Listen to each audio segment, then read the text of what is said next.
Assalamualaikum warahmatullahi wabarakatuh.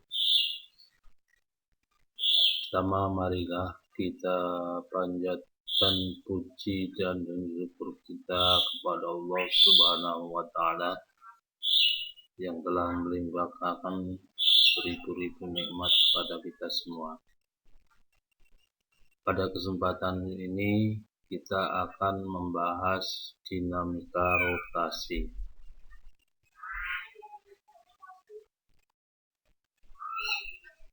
Yang berhubungan dengan dinamika rotasi adalah yang pertama adalah momen gaya atau disebut juga dengan torsi. Perhatikan gambar ini.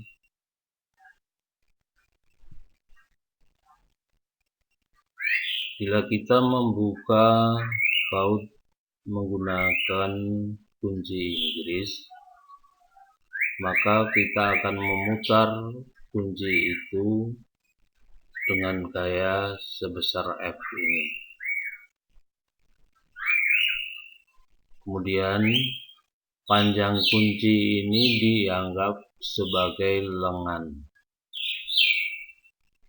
Karena pada torsi antara gaya dan lengan ini tegak lurus, maka lengan pada torsi ini yang diperhitungkan adalah R sama dengan R sin theta, sehingga besarnya torsi sama dengan F kali L kali sin theta.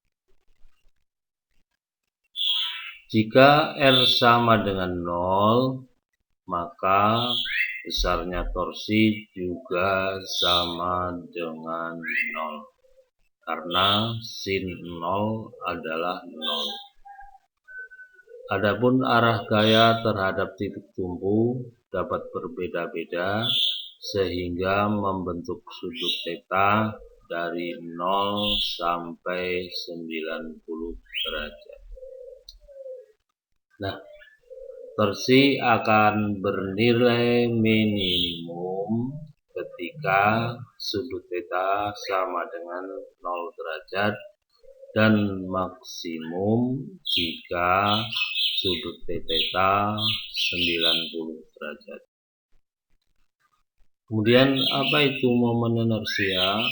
Momen inersia pada suatu titik besarnya adalah sama dengan I sama dengan torsi per alfa. Untuk kasus benda tegar pada batang silinder, besarnya momen inersia yang melalui poros melalui pusat adalah I sama dengan 1/12 ml kuadrat. Kemudian pada batang silinder untuk poros melalui ujung, besarnya I 1/3 ml kuadrat. Demikian juga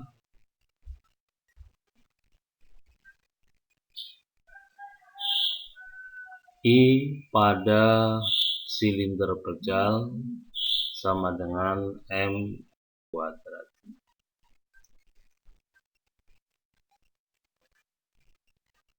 Pada piringan atau silinder pejal yang melalui sumbu, I sama dengan setengah mr kuadrat.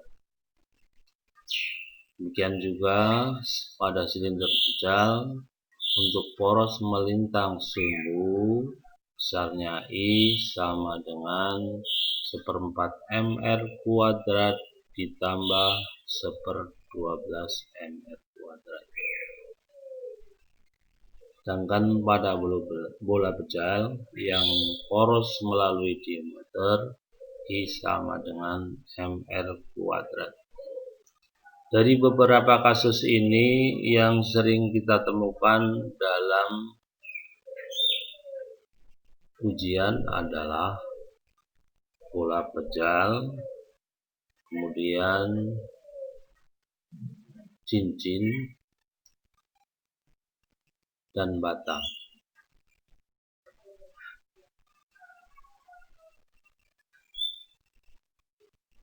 Nah, ini berikutnya besarnya momen inersia pada bola berongga, bola pejal, lempeng tipis, dan lempeng tipis untuk poros seperti pada gambar. Kekalan momentum sudut. Momentum akhir sama dengan momentum awal. Kita dapat mengambil contoh pada peristiwa seorang yang sedang menari balet. Ketika tangan direntang, maka omeganya besar dan I-nya kecil. Ketika tangannya dirapatkan di dada, maka momen inersianya besar, sedangkan kecepatan sudutnya kecil, sehingga nilai L awal dan akhir sama. Bagaimana momen inersia pada gerak menggelinding? Pada gerak menggelinding atau kombinasi antara gerak translasi dan rotasi secara bersamaan, maka energi kinetik totalnya sama dengan energi kinetik translasi ditambah energi kinetik rotasi. Jadi ini E total sama dengan EK translasi ditambah EK rotasi. Pada peristiwa menggelinding pada bidang datar berlaku A sama dengan F per M plus setengah M atau sama dengan 2F per 3M. Gaya-gaya yang bekerja pada peristiwa menggelinding dapat kita lihat. Ini jika bidang kasar, maka berlaku F gaya yang menyebabkan benda bergerak dikurangi gaya gesek yang arahnya berlawanan. Sedangkan gaya normal sama dengan berat benda. Untuk peristiwa menggelinding pada bidang miring, komponen-komponen berat yang bekerja pada bola adalah sebagai berikut.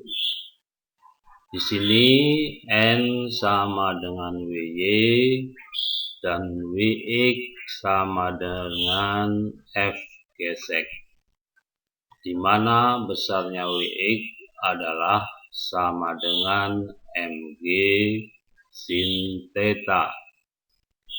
Kalau kita uraikan, maka kita dapatkan A sama dengan mg sin theta per setengah M plus setengah M atau sama dengan 2/3G sin theta.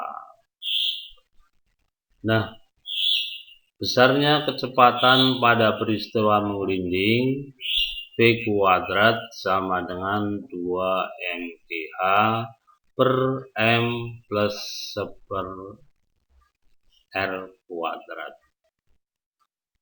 I per R kuadrat.